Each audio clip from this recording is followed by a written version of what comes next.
a man in the eye of the storm, the same storm that's going to be brewing at the end of this test match. Well, this is as far as what happened on the field. Andrew Symonds. It all started with this caught behind of an enthusiastic Ishant Sharma who was fairly certain. Most people in the stands heard the nick, and once again the snicko and all the audio that we heard there suggested that he definitely got a nick. Symonds was on 30 at the time. Just to confirm exactly what happened, a clear nick there, the bat nowhere close to the pad. That was obviously a bad decision. Then a stumping that was referred to the third umpire. This now Symonds on 48. And as you can see from the third umpire, the foot appears to be raised, the bails appear to be off, but still the third umpire giving it not out. Then decision number 3. This time Steve Buckner walks towards the stumps and does not even refer it to the third umpire. साल 2008 में Australia के Sydney cricket ground में India और Australia के बीच एक test match खेला जा रहा था, जो बॉर्डर गावस्कर सीरीज का दूसरा ही टेस्ट मैच था। ये मैच जब शुरू हुआ तो एक साधारण टेस्ट मैच ही था, पर जब खत्म हुआ तो शायद इंडियन क्रिकेट के इतिहास का सबसे कंट्रोवर्शियल मैच बनकर खत्म हुआ। ये वही मैच है जिसके बाद हरभजन सिंह पर 3 टेस्ट मैच का बैन लगाया था और उनके ऊपर रेसिज्म के भी आरोप लगे थे। इस टेस्ट मैच के बाद इंडियन क्रिकेट टीम के कुछ सीनियर प्लेयर्स ने दौरा छोड़ने की धमकी तक दी थी। शायद खराब अंपायरिंग के चलते इंडिया ये मैच हारा। इस मैच की अंपायरिंग कर रहे थे स्टीव बकनर, जो वेस्ट इंडीज के थे, और मार्क बेंसन, जो इंग्लैंड के थे, जिन्होंने 4 से 5 ऐसे डिसीजन दिए जो कि इंडिया के खिलाफ थे। शायद इसी के बदौलत इंडिया ये टेस्ट मैच हारा। इस मैच में ऑस्ट्रेलियन प्लेयर्स ने कुछ ऐसे हरकतें की जो स्पोर्ट्समैन स्पिरिट को बिल्कुल भी शोभा नहीं देती। इस मैच में कई घटनाएं ऐसे घटी जिससे कि पूरा क्रिकेट जगत हिल गया।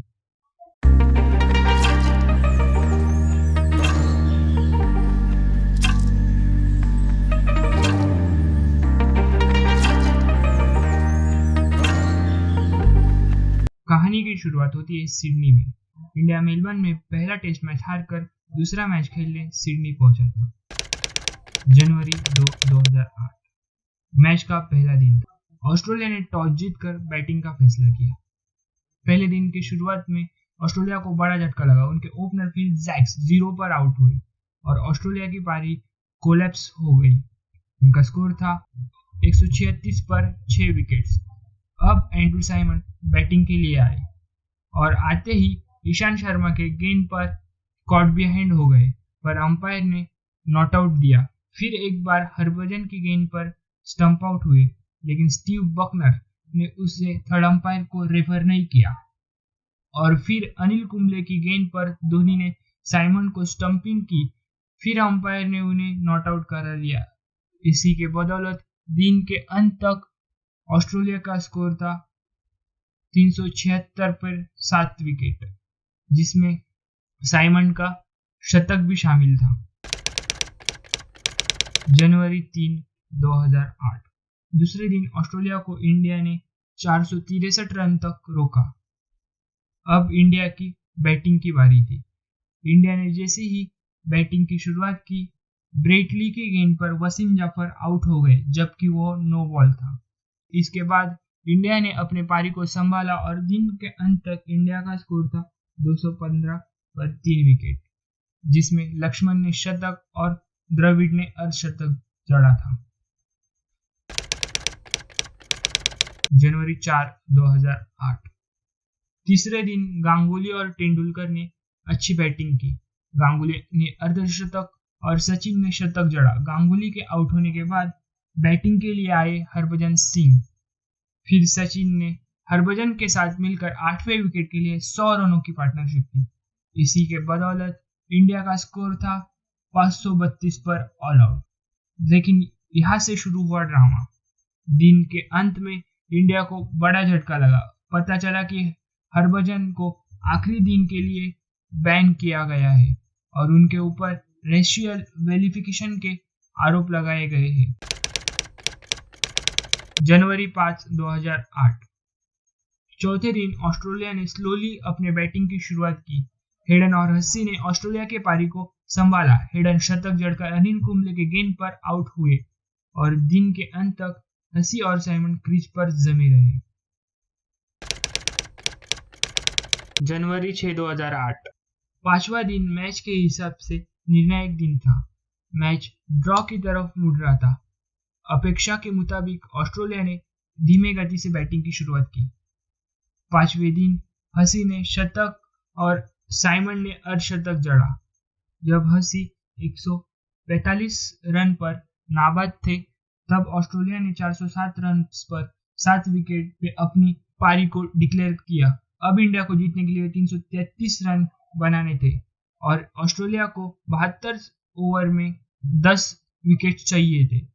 इंडिया जैसे ही बैटिंग के लिए आई, तब फिर एक बार वसीम जाफर ब्रेटली का शिकार हुए। लक्ष्मण और तेंदुलकर के अर्ली विकेट्स के बाद गांगुली और द्रविड़ क्रीज पर खड़े थे।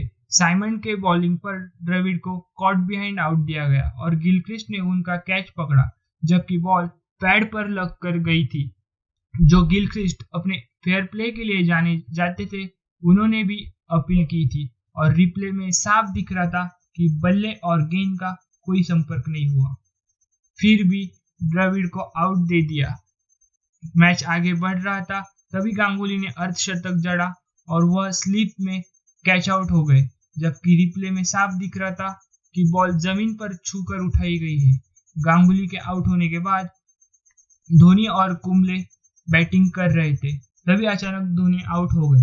अब मैच खत्म होने को 40 मिनट बचे थे, तभी बल्लेबाजी के लिए आए हरभजन। मैच अब तेजी से ड्रॉ की तरफ जा रहा था।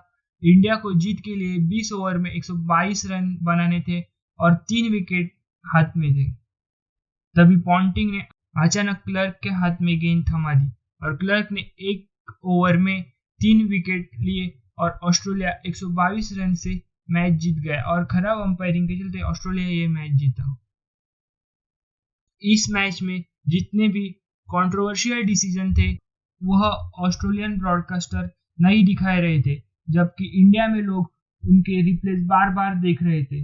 रिटायरमेंट के बाद इस मैच में जो प्लेयर खेले थे, उन्होंने क्या कुछ कहा, आइए देखते हैं। A lot of things happened there in Sydney, and on that particular tour, as you said, a lot of cameras were following me, and there were a lot of media attention, negative publicity for me. Every day there was an article about me in the papers, but the best thing was that I didn't let anything affected me. I always wanted to play the best cricket I know I can play, and wanted to deliver for my team, and I didn't let anything bother me. And yes, few time I wanted to go out, have dinner with my friends, but it was always frustrating seeing those cameramen watching you and following you, what you're doing.